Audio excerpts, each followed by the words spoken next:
We're on to Supers. This is ACC Baseball Etc. presented, as always, by our friends at Academy Sports and Outdoors. And in honor of their service and support for our country, Academy Sports and Outdoors is offering 10% off for military, veterans, and first responders in-store or online through July 4th. Plus, you can always enjoy free in-store pickup on online orders. Redeem your 10% off at your local store with a valid military, veteran, or first responder ID or online at academy.com/discount. Exclusions apply, of course. That is, again, academy.com/discount for details.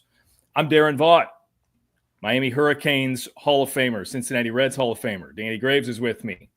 Our Hearts Hall of Famer, Bradley Smart, is with us as well of ACC Extra. Gentlemen, you guys were both on the road for regionals weekend. I was in Chapel Hill. I'm a resident of Chapel Hill, so I was, air quotes, on the road. Let's talk about it. Fun weekend, a lot to get into. Let's start with maybe a team or a thing that made the biggest impression on you. And I'm going to start with Bradley. Well, okay, before we get into teams and impressions, scratch that. How was the travel? We'll start with Bradley. How was your trip? You went to Clemson, right? Yeah, I was in Clemson. Smooth trip. Other than a rain delay, delaying the start of the regional. It was a great weekend. Great atmosphere. I felt like all the schools there on top of Clemson traveled really well. Obviously, West Virginia won that, and they had a great fan showing. They were really loud at the end there. They, if I can interrupt, WVU traveled really well to Chapel Hill to the Super Regional last year. So that doesn't surprise me, but I was surprised at the time. Yeah, no, it was really cool to see because this was my first time I'd been at a regional, all the way through. So you never really know what, like, once the host is eliminated, what it kind of looks like. And I thought both Kentucky and West Virginia, obviously in that regional final, had really loud fans, great showing. And the atmosphere of that last game, which was incredible, was really cool to see. Danny, do I even want to ask about your travel? Yeah, I'll say something. I'll say something good about the travel to start with. Okay. Once I got to Bristol in studio, it was awesome. It was great seeing all the coverage, and it was great. The listeners don't know this, or watchers, however you're hearing us. Both of you are on my speed dial for when I need something real quick. Like, is the game postponed? Tell me about this guy. Like, I'm going back and forth with you guys because in studio we have a researcher, but like everybody's asking all these questions, and I'm like, well, I can find out quicker than what you're going to look up or whoever you're going to find out. So thank you for being on speed dial for me. You too. So getting to Bristol was the issue. So I left here Friday morning, left San Antonio. I woke up at 4:00 because I had a 6:00 flight. So there was lightning and a bunch of rain here, which I get it. So we get postponed for 2 hours, delayed, whatever they call it, delayed for 2 hours. All the other airlines around are taking off. American Airlines doesn't want to take off. So our whole little concourse there where American Airlines is, everybody's just sitting there waiting. Finally, we take off at 8:30. So this is 2.5 hours later. So now I missed my connecting flight in Charlotte. So they rebooked me by themselves on a 4:30 flight. So by the time I land in Charlotte, I get a notification that says, well, that flight has been canceled for 4:30. So I'm like, well, what am I supposed to do? Well, they booked me on another flight at 10:30 at night. So I go stand in line. I said, I can't get there at 10:30 at night. I got to be there like by 7 or 8. So my bags get put on this 4:30 flight that was supposedly canceled. I get changed from the 10:30 flight to like a 5:00 flight to Washington, D.C., and then Washington to Hartford. So my bag is supposed to be in Hartford. Well, that plane got delayed. So my flight gets there before my bag. I have to go straight to studio.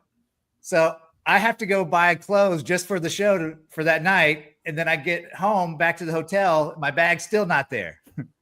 So finally, eventually I ended up getting my bag for the next day. But this whole thing, I was up for 23 hours just panicking. What am I going to do? I have no clothes. And it was just a debacle. And I buried American Airlines because all the other airlines were taking off. Every other airline in San Antonio left on time, except for American Airlines.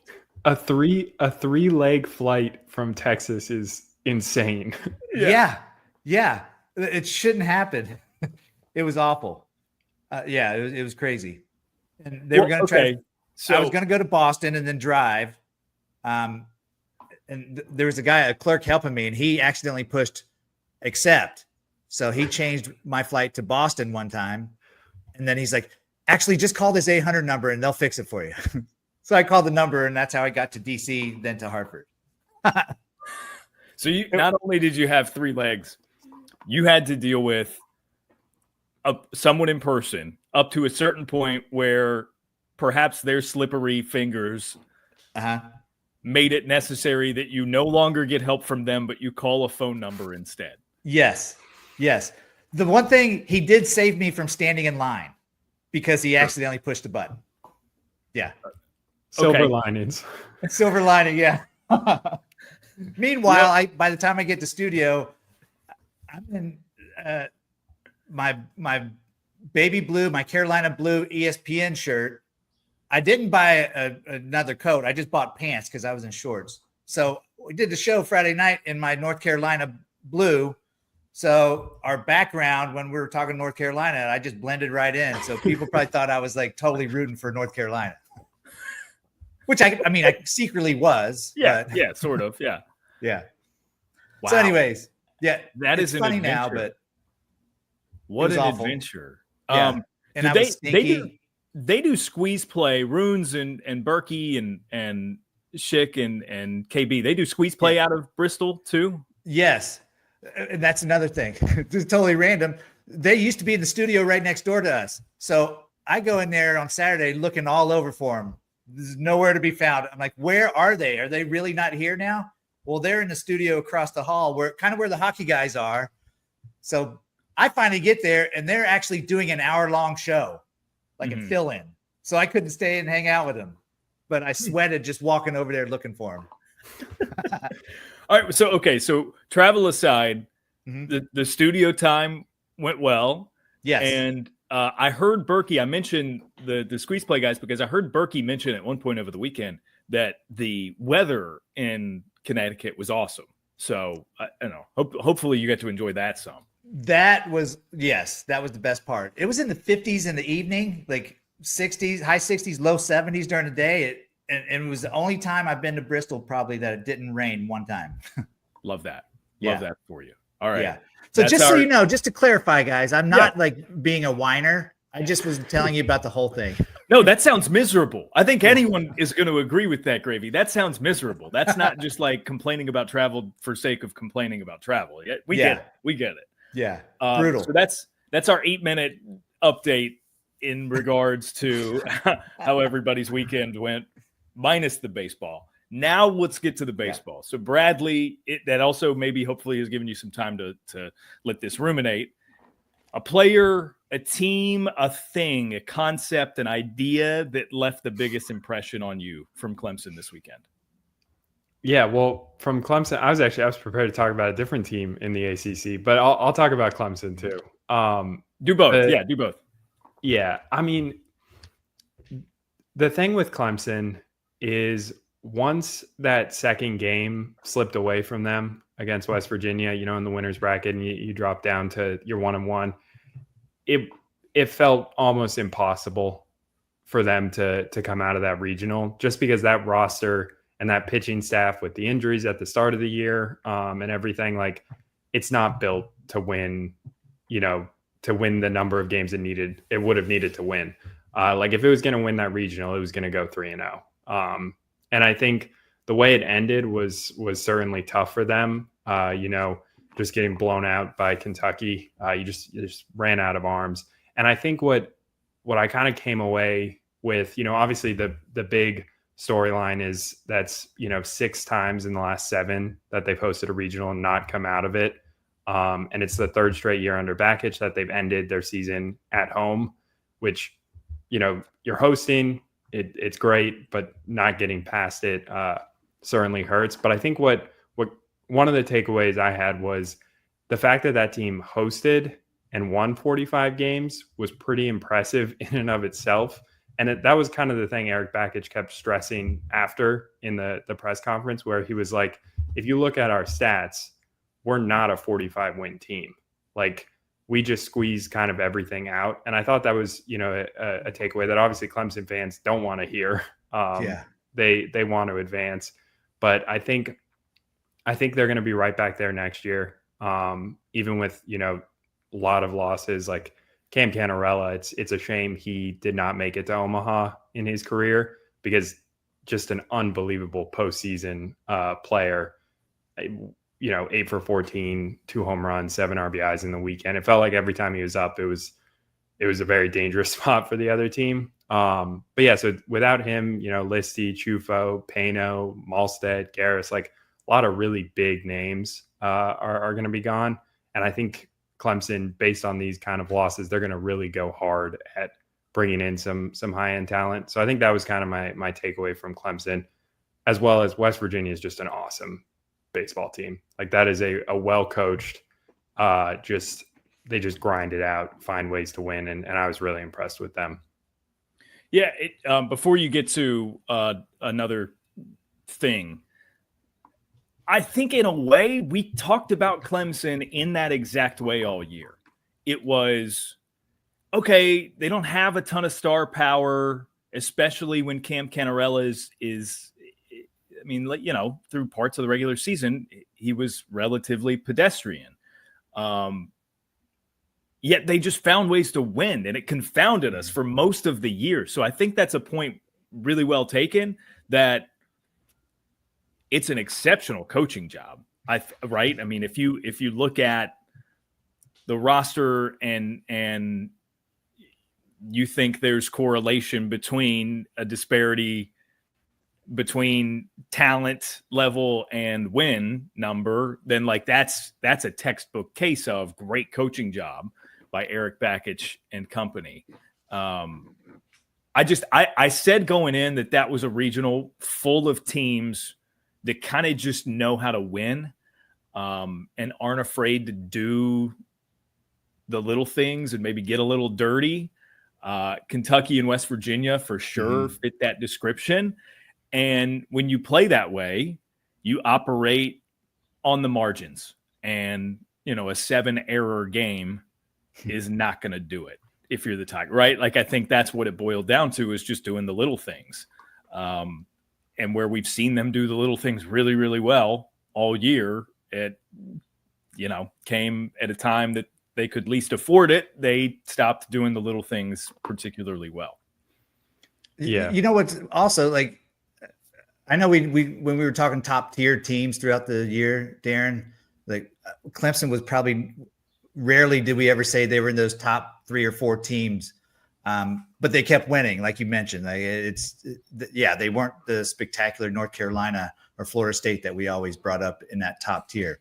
But I in the presser with Bakich, also to make a point, like, it's not easy to get to Omaha.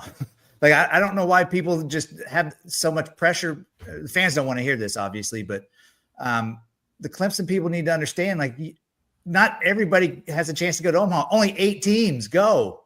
And out of how many that start the season? So it's not easy. And I think they expect it to be easy because they've gotten to they've gotten to host the regionals 3 past years, the last 3 years, and lost. But I mean, guys, we got to be realistic here. Yeah, I mean, the path is easier when you host, but it doesn't mean right. Yeah, it doesn't mean automatic. Like, last year I think that team had a really good chance, and they ran into Florida. Like, you get drawn into these certain things. West Virginia came into Clemson, chip on their shoulder. They were the Big 12 regular season champs. They were pretty much almost like felt like a hosting lock coming down the stretch, and then they just hit their one bump. And Steve Saban said after that it was just things got stale for them. Like they won almost too much. Like they were 39-7 at one point, I think. And then, they kind of slipped at the end. They got swept at home by Kansas to end. But that team and the way they played this weekend, like in that Clemson game, Bakich said after when they took the lead in the 7th, he was convinced there was no way they were going to lose that game. Like he was certain of it because they were home. The crowd was in it. Like everything was sort of breaking for them. They brought in Malstead, and it was just a bad weekend for Malstead. And it kind of was a bad end of the year for him, which sucks that that's how his career ends. But I mean, I think a part of it is just he was their guy and they used him a lot.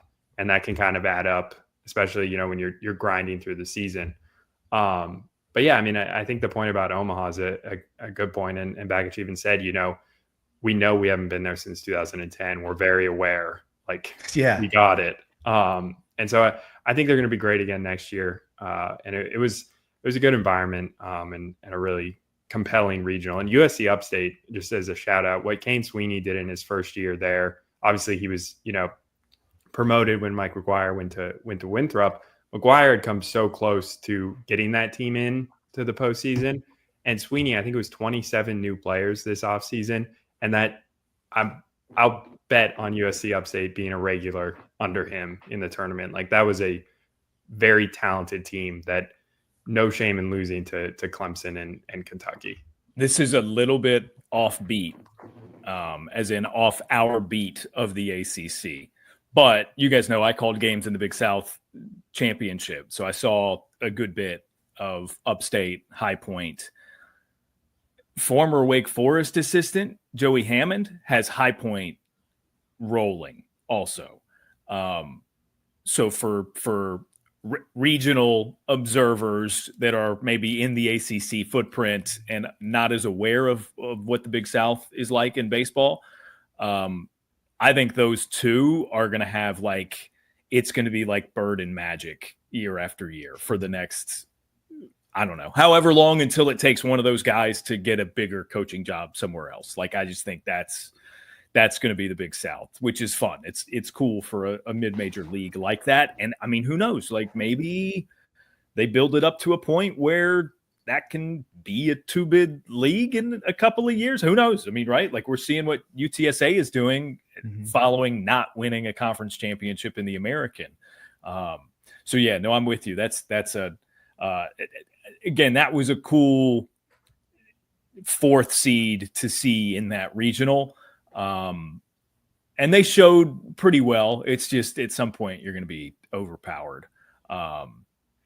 Not often this season. That was a team, by the way, that got overpowered. Their best player, Johnny Sweeney, had an OPS of 1,800 in conference. It was crazy. Oh my gosh. Yeah. It's stupid. All right, Bradley. Maybe all right, cool. Well, maybe we'll swap. Let's let Danny do the overall big picture, because you were in you got the bird's eye view of everything this weekend. Biggest impression you took away from the weekend?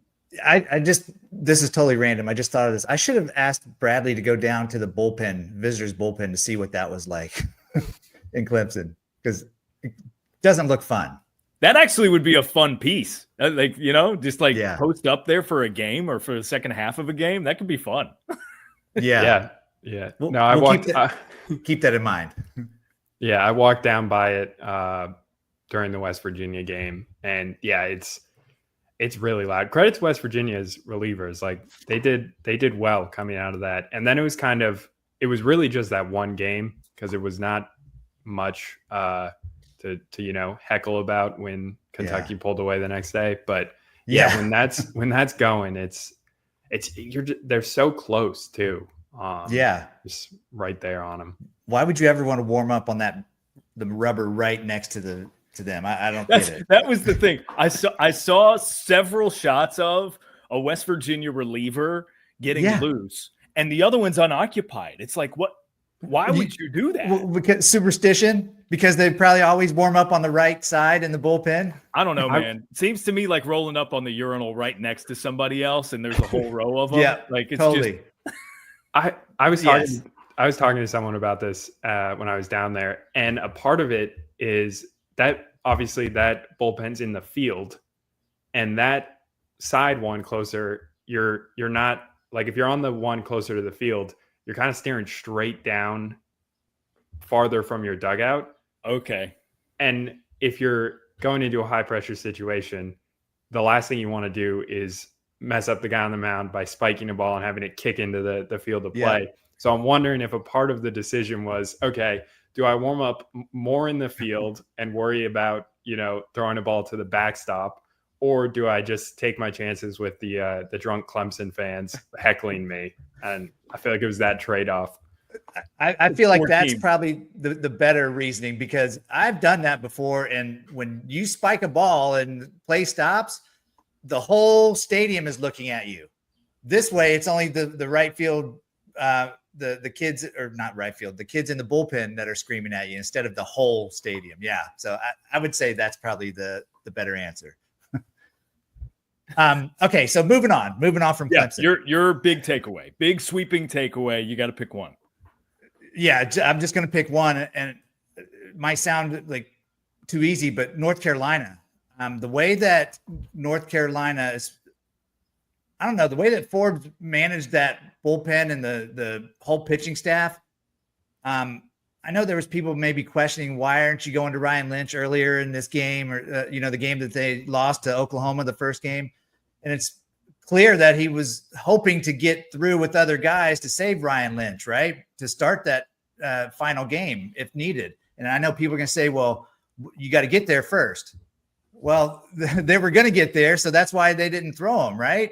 Like, I think that was a brilliant move. It's not about I got to get him in here now and shut this down. I think Ryan Lynch was fantastic. I do believe that he should be the number 3 guy now, especially the struggles that Aiden Houck had. I think he was better out of the bullpen when he came in the ACC tournament.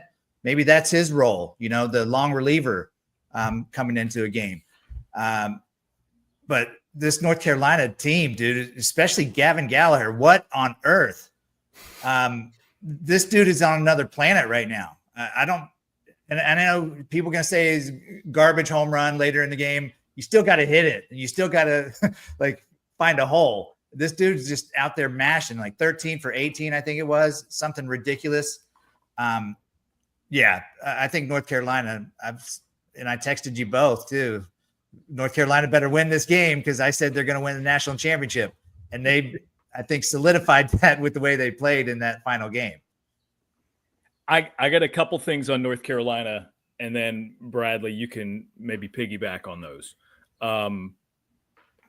Gallagher's stat line from the weekend, 13 for 18. That's a 722 average.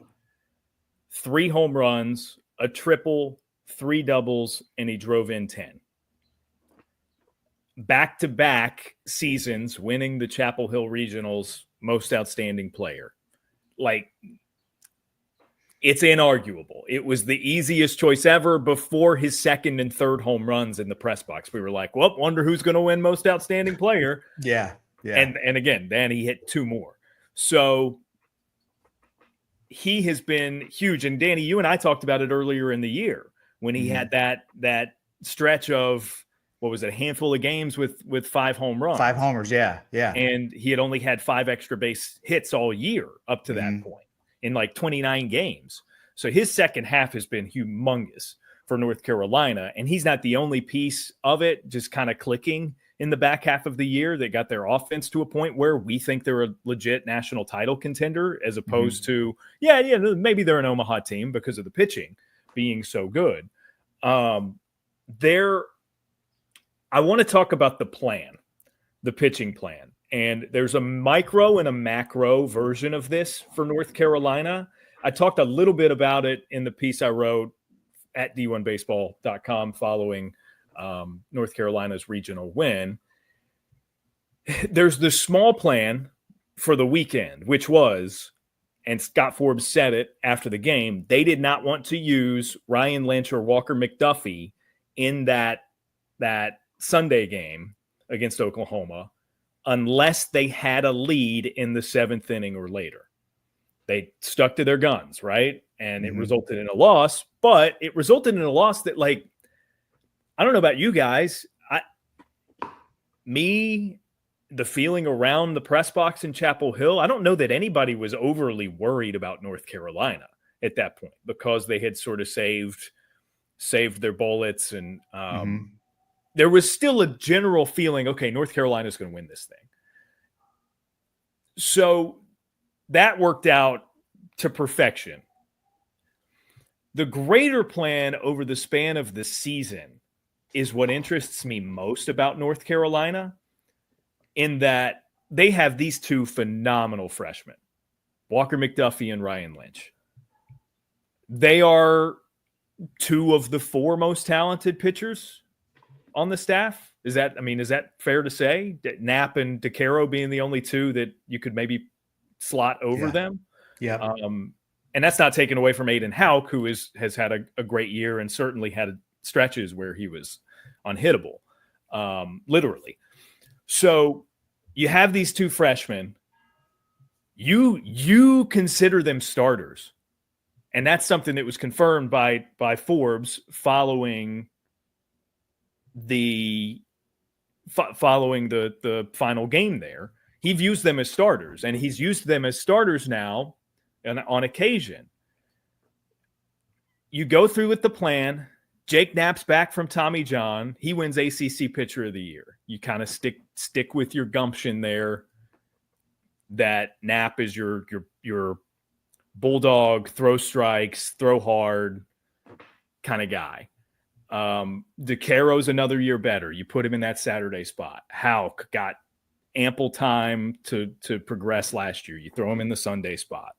And you use these other two as your first two pieces out of the bullpen, and you lengthen them as the season goes on, so that in an instance where you got to win 4 games, or an instance where you piggyback Houck because it's 3 games, but you don't want him to not get work in case you don't win, so you are essentially using a 4th starter, you can throw one of them in. Like, I just think the way that has worked out for North Carolina and their pitching staff sets them up better than, again, we've liked the pitching all year and said, man, if the lineup can come around, this is an Omaha team. But the pitching, the growth of the pitching, it wasn't just plug and play from start of the season to now. The way they've developed it within the season makes it an even better fit for them to go to Omaha or maybe even win the whole thing. Yeah. No, I think that is a very helpful description of the plan for those unfamiliar. But I mean, yeah, if you have a guy that, just threw 4 shutout innings in the ACC championship game, that was, kind of relegated to reliever duty, but they built him out successfully, and he can go out on a Monday in, to clinch the regional and give you 5 innings of 2-run ball. Like, you're loaded. And I think it's especially impressive for them because you lose Mateus, like, you're the guy coming in. Like, they were high on their freshman, but it's like you're bringing back Mateus. He's going to eat up a bunch of innings in the back end. Close game, they're going to go to him. And you lose him, and you still feel really confident. Says a lot about that team. I think the one thing that really stood out for me was something I just was not expecting at all, was Sam Angelo having 5 hits and 2 home runs. Like, nothing against Sam Angelo, but he came into the weekend hitting .218 with 21 strikeouts and 78 at-bats. Like, he'd kind of struggled throughout the year and then just slots in kind of seamlessly into that lineup. He's a super interesting case. D3 transfer. I think he was one of their first transfer commits of the offseason last year, and somebody they felt really good about coming in. And every time I would talk to Scott Forbes this year, the sentiment would be, man, he's just way better than his average. He's hitting it hard every single time. And it got me curious after he hit those 2 homers. So I was sitting in the press box at the Bosch, and I was just like, I'm going to look up. I don't know why, like, given what Forbes has been saying, I'm not sure why I haven't dug into these numbers enough. Lineup, the line drive percentage on the season is like average for Sam. But it struck me, he was only in like the 5th or 6th percentile nationally in BABIP. And for those unindoctrinated into such nerdy baseball things, batting average on balls in play. So it is used to be a judge of when you do make contact, how well are you striking it, or we could look at average exit velos too, which I'm not sure of off the top of my head, but it was, he's had some bad BABIP luck this season. And it felt like even every time he got out over the weekend, it was like sharp liner to left field, and it's just right to somebody. So maybe there's something to it, right? Like, I mean, we're not the ones seeing him hit BP every day and take live cuts every day when they're not playing games. So maybe Forbes and the staff were onto something all year with him. Yeah, and I mean, the lineup's been so set outside of left field and really DH for them like the whole year. So if you can get those contributions from Angelo, and I think Carter French was like 5 for 15 this weekend. Yeah. So like those are the two spots in the order where it's kind of like, what are we going to get? Like, they've had Perry Hargett. They've had a lot of different kind of moving parts there, because everything else is like set in stone. Like if you look at their depth chart. Yeah. If you can get somebody to flip the lineup over to get Kepley up there again, it's like, okay, now we're good. Yeah. And so whenever they struggled, it seemed like those were the two spots where it was just like, okay, if we can get a little bit more consistency out of these, it's going to more frequently turn it over, and therefore the productivity is just going to sort of snowball. So you're right. Like, I mean, they got good production out of those two spots in the lineup this weekend. I've got a couple follow-ups on Gavin Gallagher and Gravy. Who knew? Upset of the century. You're sending us stats. I love this. Yeah. So I had to do that because I needed to know. So this is really good stuff. In February and March, 28 games, Gavin Gallagher hit 245 with 3 home runs and 22 RBIs. Passable, right? Like there are college starters with those numbers that are fine and contribute at points on winning teams. April, May, and now June, his next 30 games. So we're comparing first 28, most recent 30 games. 393 batting average, 14 home runs, and 43 runs driven in. I mean, that is a substantial change. Yeah. It's a huge second half. I've got a note on Gallagher, and North Carolina fans do not want to hear this, but I kept thinking about it all weekend. Even as he was going galactic in Chapel Hill. You guys remember, of course, last year when he won regional MVP, he hit that walk-off grand slam against LIU. Last year's postseason, after the walk-off grand slam, he went 3 for 33 at the plate. He was 0 for 12 in Omaha. Nobody wants to hear that. There's a next level, and I'm just saying that, look, the larger sample size, greater numbers that you just talked about or you sent me and I uttered out loud, Gravy, those would indicate that he's in a place to not repeat this. Right. However, given North Carolina's lulls offensively early in the season, that scares me a little bit, because if he goes away, what else goes away? There's probably more that goes with him. The pitching won't go away. Right. We don't think. Saving grace right there. Yeah, the rotation gave up 6 earned runs in 23 innings over 4 starts with 27 strikeouts. Like that Holy Cross game, that's the type of game they can win consistently. Like, do you want to win 4-0 in your first game? Like, when some teams kind of pound 4 seeds, Holy Cross is a good 4 seed.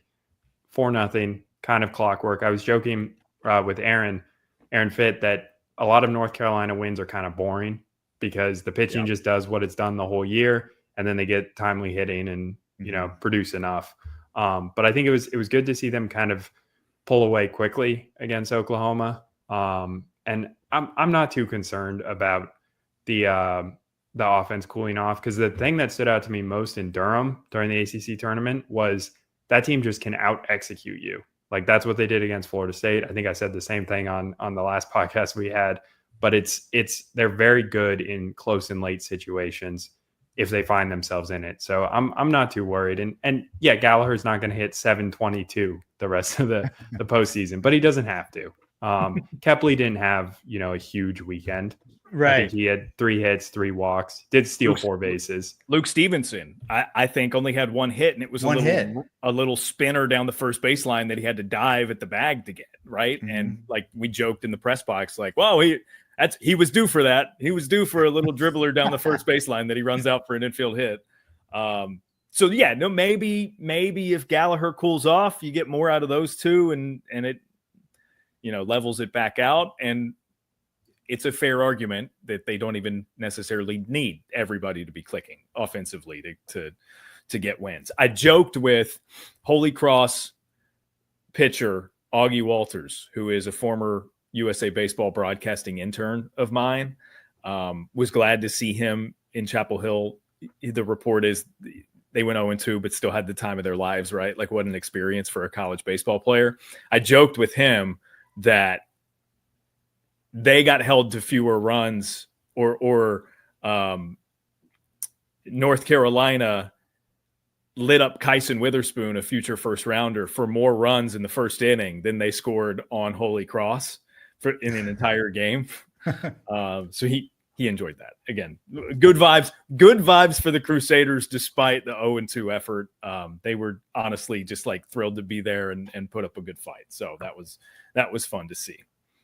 College baseball fans, are you ready to turn up the volume on your tailgate this season? Turtlebox Audio isn't just about great sound. They're all about being loud. Whether you're at the ballpark before a game or hosting a backyard barbecue, Turtlebox's rugged speakers deliver booming, crystal clear audio. Visit turtleboxaudio.com and get your hands on the official speaker of D1 Baseball. All right, let's move away from North Carolina here, away from Clemson. We've kind of hashed it out with those two. Duke is hosting a super regional. How about that? Like, incredible stuff. When you saw that Murray State was going to have a chance to, and in fact they were ahead, right? They had the advantage in the winners bracket. That's when Duke clinched the Athens regional, and you start to put the pieces together, and you're like, wait, if Murray State wins this, they're going to host at Jack Coombs Field for the first time ever. I mean, that's so. I want to start this with a point, not to make it about comparing these two coaches, but more or less to heap praise onto Chris Pollard at Duke. We talked about Clemson, right? 6 of the last 7 times they've hosted a regional, failing to get out of it. Duke has now made it to super regionals 4 out of 7 seasons without hosting once in that stretch. We cannot overstate the job over his 13 seasons that Chris Pollard has done at Duke. I'm thrilled for them to get the chance to host this. I'm thrilled, frankly. Look, I love Durham Bulls Athletic Park. It's one of my favorite places on earth. I tell people all the time. I'm thrilled it's going to be on campus and at Jack Coombs Field. It's just right. And with the renovations that have been promised and are underway, and they got some of it done prior to the season starting, like, this is the expectation at Duke now, with facility upgrades, that they're going to be able to put in bids, host regionals, host super regionals there on campus at a spot which has so much, I've said this time and again, so much potential as a college baseball environment. They're going to put more seats. It's right there on campus where Wallace Wade Stadium is for football, where Cameron Indoor Stadium is for basketball. I think with the success, the kind of success that they've had recently, They just give it a few years and they're going to pack that place out, and it's going to be an awesome, awesome place to see a regional or even a super regional like they're going to host against Murray State. So I'm just going to, the floor is to you guys with me saying I'm thrilled for Duke and thrilled for that program. Yeah, I think it's awesome and kind of funny that they're hosting a super regional before they host a regional there, which is just speaks to what they've been able to do. And also, they love Georgia. Like, that program loves Georgia. They're 6-1 in Athens during the postseason. They've won their last 6 games there. And, it's back-to-back 40-win seasons for Pollard, which, has never been done in Duke's history, which is speaking to what you just said. But I think I'm not surprised that Duke won this regional. I picked them in our regional picks just because that's a really offensive ballpark. But the faith I have in Duke's pitching staff to find their coaches top to bottom, they had the offense to win there, but they also had the pitching to match up and, kind of neutralize 2 of the better offensive teams that you'll find. Like Georgia, unbelievable at home. Oklahoma State has just a lot of power. And they played Oklahoma State twice, Georgia once, and they held those 3 teams to 10 runs total in 3 games, which to do that in that ballpark is almost impossible. And granted, they didn't have Ben Miller in the final game. So, they kind of had to lean on some sort of manufacturing some runs there. And hopefully he's all right after, getting hit by a pitch. And obviously the AJ Gracia stuff is kind of absurd, that they won't have him for the first game there. But I think the way they won, like Kyle Johnson going out there and throwing 5 innings of 2-run ball against Georgia when that's not something he's done really all year. I was going to say, best he's looked all year. And that's a guy that, going into his freshman year, our Aaron Fitt thought he was going to be freshman of the year in the ACC, but just because the potential is so great as a two-way star. And it's one of those things where we know he has that in him, but you're right. He hadn't really done it all year. Yeah. He didn't walk anyone.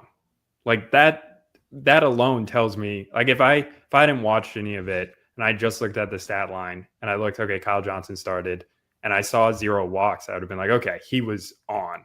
Like, because that's been part of his issue too. Like, he just kind of slips in and out. He puts base runners on, but 3 hits, 2 runs, 6 strikeouts. If you have him, we don't know what next week will look like. Like, that's kind of been the story of his career at Duke. But if you have that and you have Owen Proch going, we turned in another quality start, 8 Ks.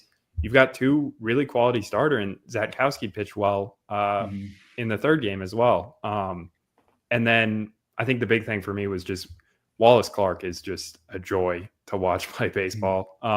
Obviously Miller gets a lot of the headlines. Gracia does as well. But this Duke team they don't get liftoff if Clark's not doing what he does at the top. 9 for 14, 3 doubles, 2 home runs. They started this year with him as their 9-hole hitter for maybe 2 games. And we're like, yeah, no, we're not going to do that. Moved him up. He's been leadoff pretty much ever since. And I think he's just a fun player to watch. And I'm really excited to see what I think.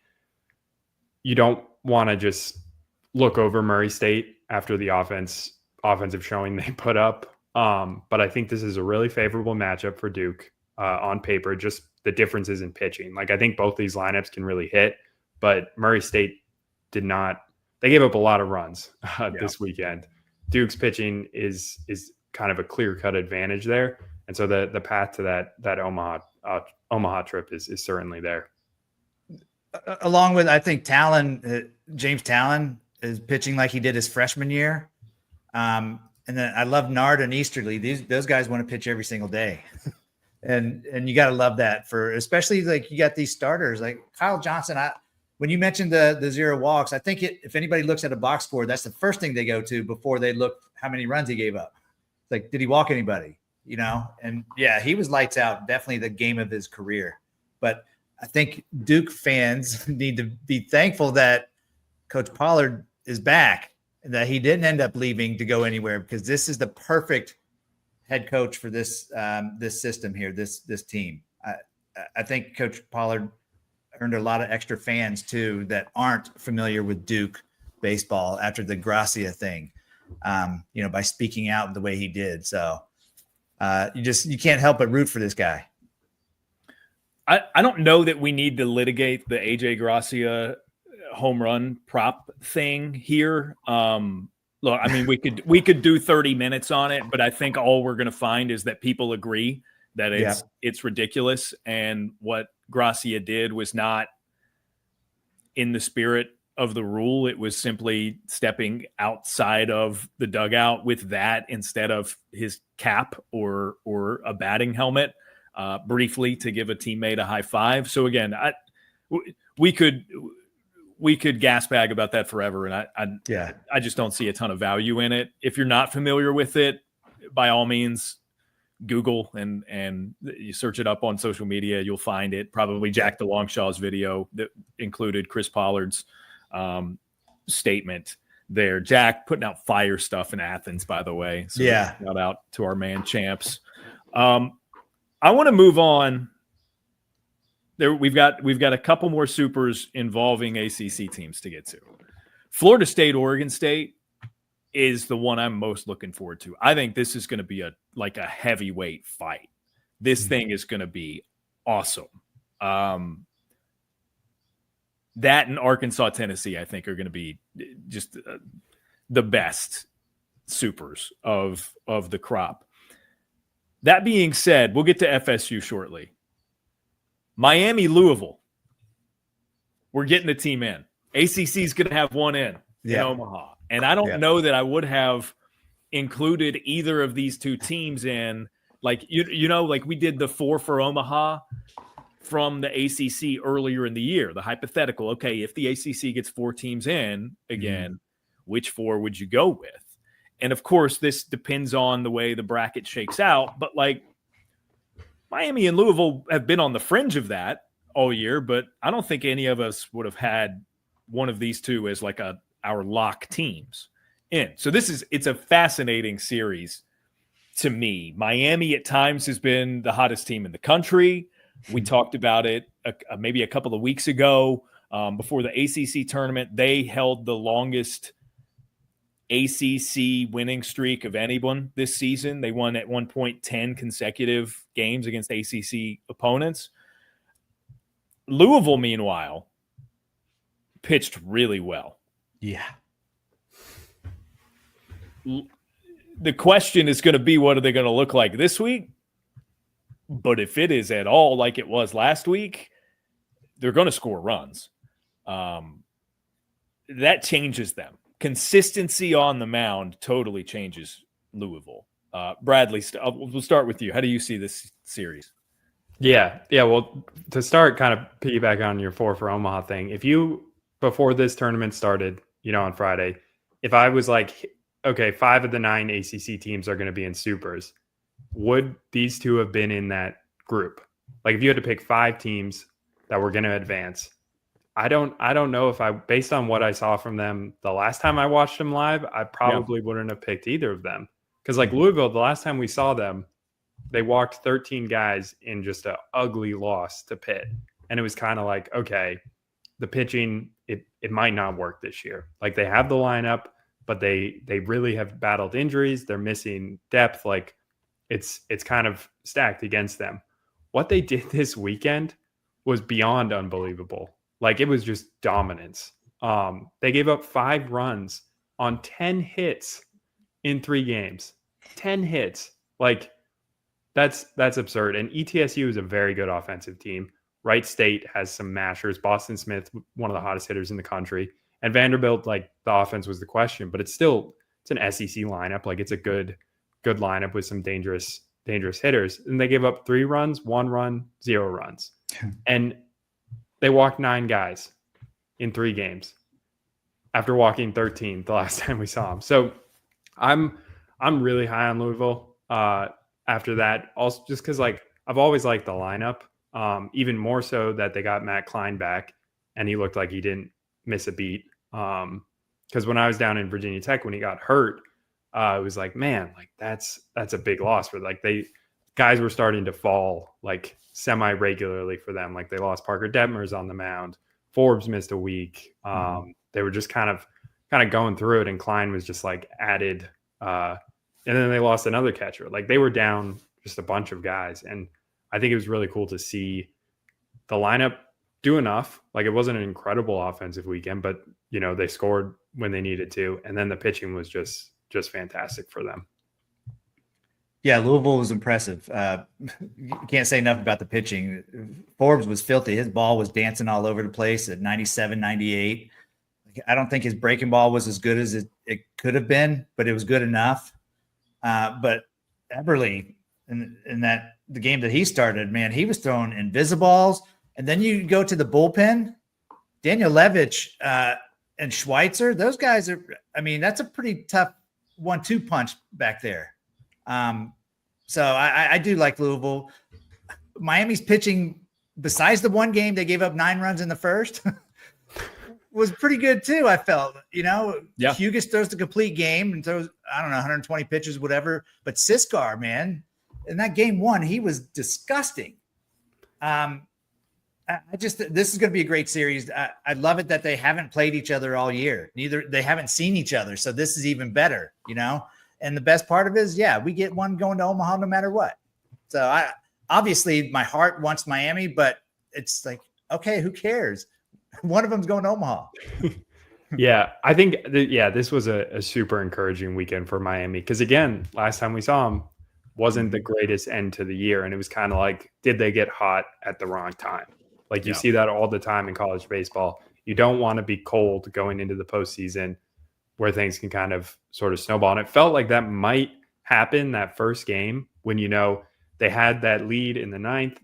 They played really well. That ball off the bat seems like it's gone. And I feel like if that goes out, I don't think they would have had enough pitching to come kind of all the way out of that.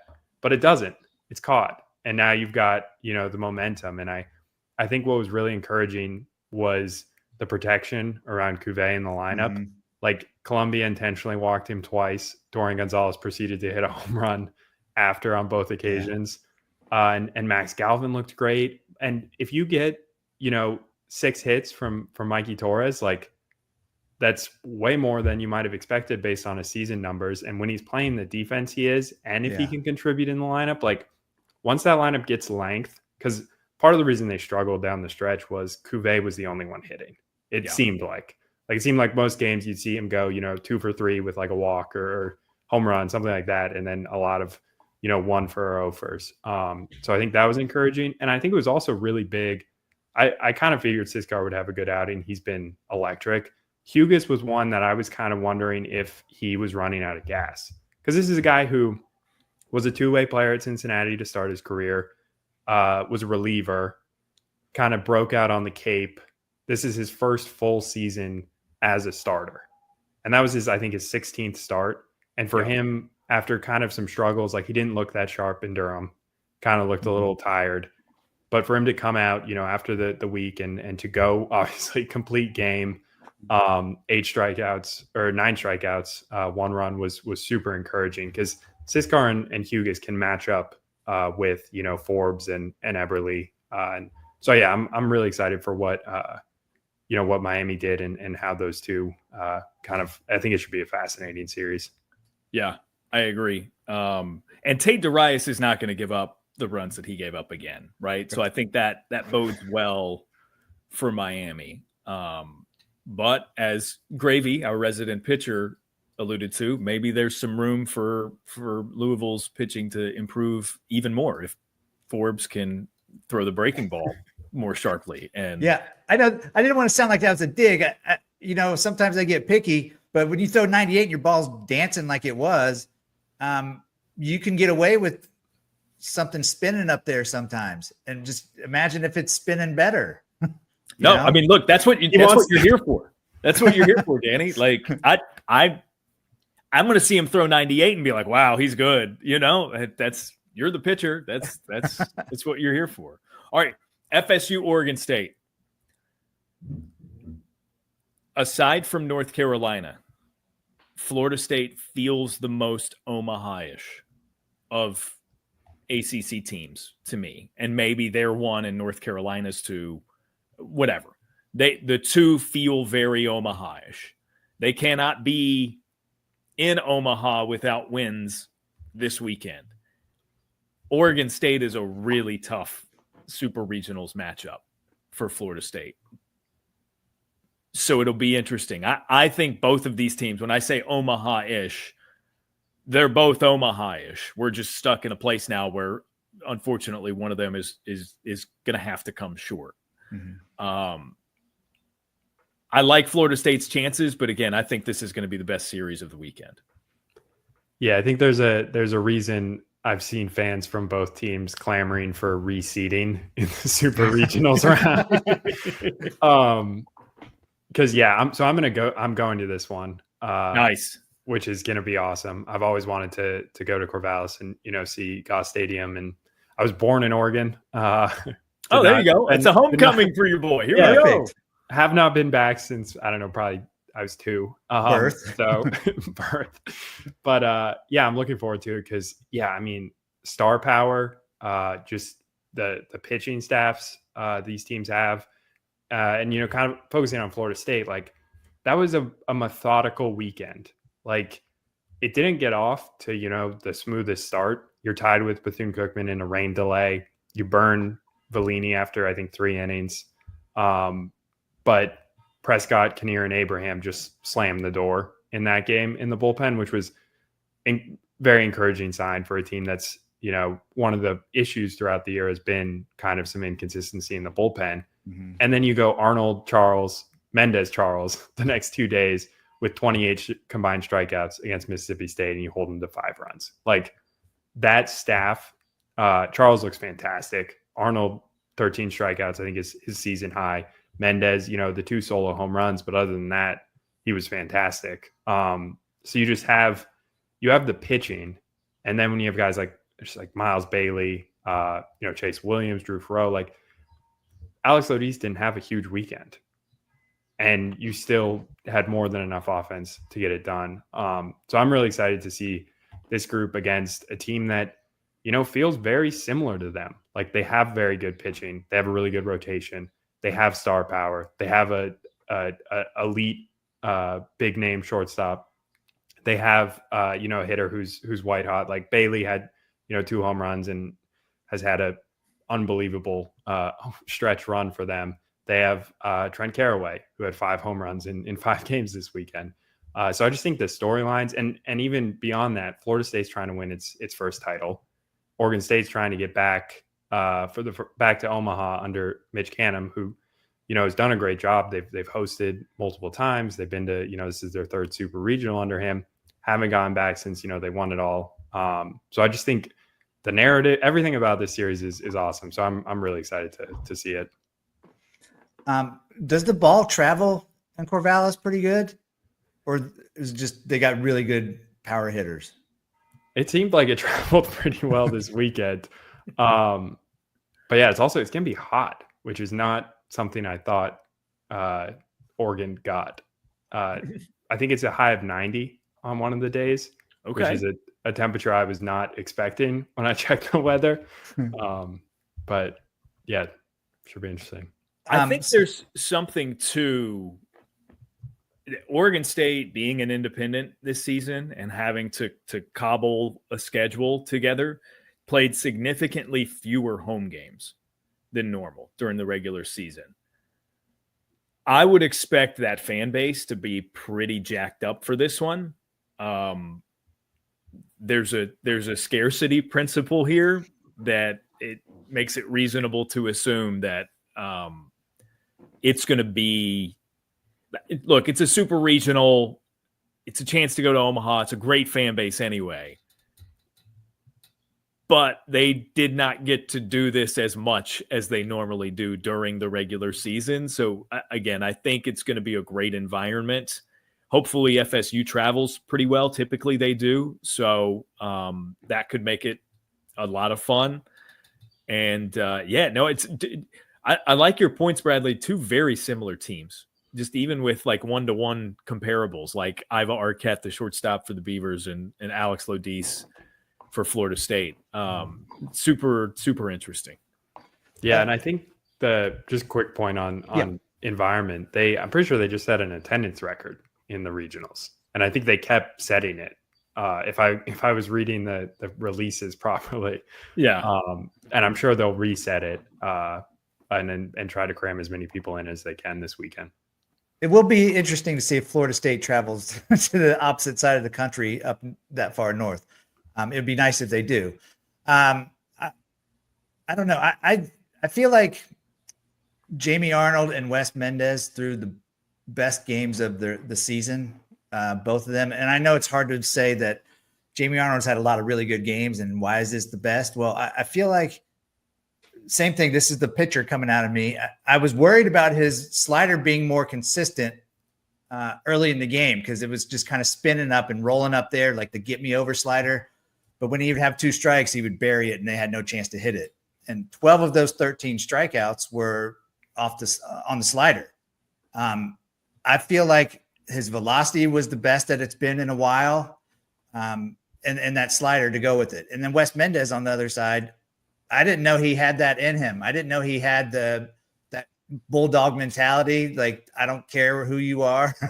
That came out and he was pretty filthy. He probably said some things he probably shouldn't have said or regrets saying on the mound. I know he went to a Catholic all boys school in high school. So it's probably not, his mom is probably not happy seeing that, but these 2 guys, I haven't dug in. You guys may know Oregon State. How are they on against left-handed pitching? Have they seen a lot of left-handed pitching this nasty throughout the season? So I'm looking forward to it. I don't know much about Oregon State, but I just know that Arnold and Mendez have been freaking filthy.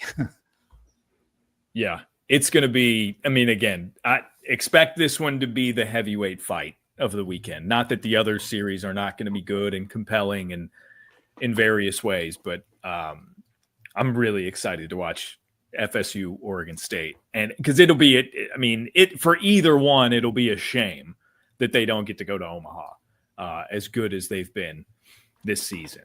So that does it for our ACC teams. And anything else stand out? Coastal Auburn's going to be great. I think West Virginia LSU will be fun. I mentioned Tennessee Arkansas. UTSA UCLA is like sneaky good. Yeah, UTSA is a good club. Yeah. They were fun to watch in Texas. And I think that's 3-0 this year at Texas, I'm pretty sure. Yeah. Which is pretty remarkable. So I was really impressed with them. And that bunt, their hitter dropped down, and I forget which inning it was, not called. Bunt was not on, but it was like lefty, like the splits were so bad. I wanted to do something. Like I thought that was awesome. I do think it's worth mentioning, like the 4, we talked about Clemson. Georgia Tech season kind of ended the same way it's ended previously, which was a bit of a, disappointment when you consider like a lot of their success in the regular season was because of, they had the really good lineup, but they also had the arms. So seeing it go from, Tate McKee shoving against Western Kentucky to, both starters the next 2 games combined for 3 outs was kind of a tough way to send off Danny Hall. And that Wake Forest series was basically Wake Forest's season played out in a 5-game sample. Yep. Where at their best, they're able to beat Tennessee, or, Matt Dallas, Logan Lunsford pitch really well. At their worst, they're 32 walks, 7 hit by pitch, an 8 ERA almost in 44 innings. So that was definitely tough. And I think the biggest surprise for me was NC State. They had the 2 wins, but those 2 losses just uncompetitive. Kind of surprising based on what they looked like against Clemson. I feel like we watched that game at the ACC tournament, that just like all-time classic, 2 great teams going blow for blow. And we're like, okay, yeah, these teams can go far. And they're 2 of the 4 ACC teams that got bounced in the first round was interesting. Yeah. I said, looking at the regionals, I got asked on a radio hit last week about ACC teams with like the easiest paths. And I actually thought NC State's was not going to be easy. But to your point, you can still lose games and be a little bit more competitive. So it was a disappointing showing from them. Still a good season. I think, they're not going to say it because the goal is Omaha, but given everything, a pretty good season by NC State and some ups and downs. That's a good final word on those few teams. Quickly before we go, because we're already over an hour, we can't not mention Brian O'Connor leaving Virginia after decades and becoming the next head coach at Mississippi State.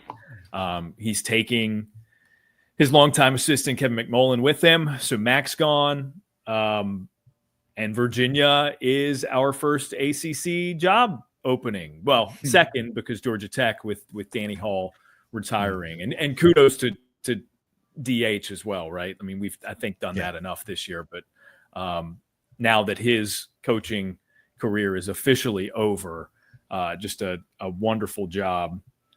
Especially, it was cool to see them do this on his way out. His 5th ACC Coach of the Year award, his 16th 40-win season at Georgia Tech. Pretty impressive.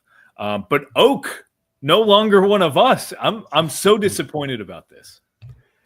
Yeah, I think it's interesting to contrast those two jobs right now, because Georgia Tech feels much more stable, because it feels like, they've got the head coach in waiting in Ramsey, and that lineup, if everyone stays, which kind of feels expected, there's not going to be any drop off. Probably should be better next year. Like, I don't think that's a bold take when you keep all of that, presuming they do, and you bolster the pitching some. And, Virginia, on the other hand, that whole lineup rotation, everyone is in the portal, and a lot of them have do not contact tags based on, Kendall and D1's reporting, which we all know what that means. It was kind of assumed, but it's going to be interesting to see Virginia 2.0 in the SEC next year. And I'm worried about they'll find someone, but it's going to be interesting to see what Virginia looks like next year. Yeah.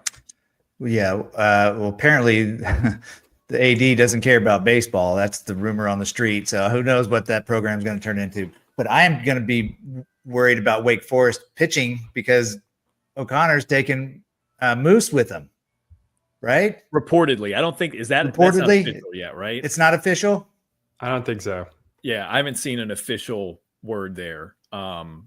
And it stands to reason that that would wait until Wake Forest is eliminated from the tournament. But yes, it has been reported that Moose is going with Oak to Mississippi State, which that changes things at Wake Forest if that's the case. So got to have somebody. I think we're gonna pitching lab.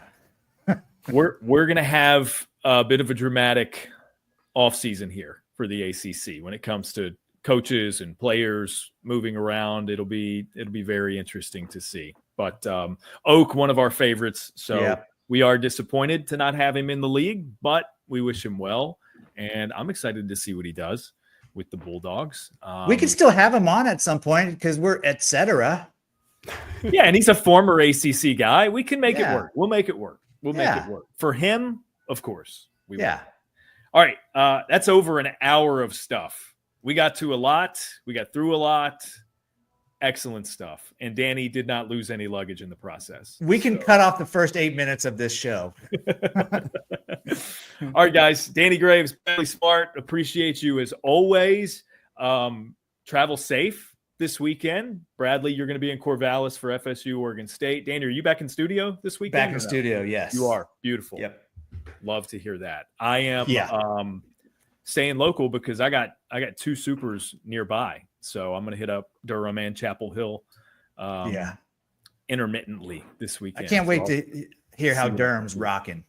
Yeah. I know it's going to be wild. They're going to squeeze more people than have ever been squeezed into Coombs Field. It'll be It'll be crazy. So, all right, gents, appreciate you both. Appreciate you, the listener / viewer, however you consume us. Enjoy the games. It's Super Regional Weekend.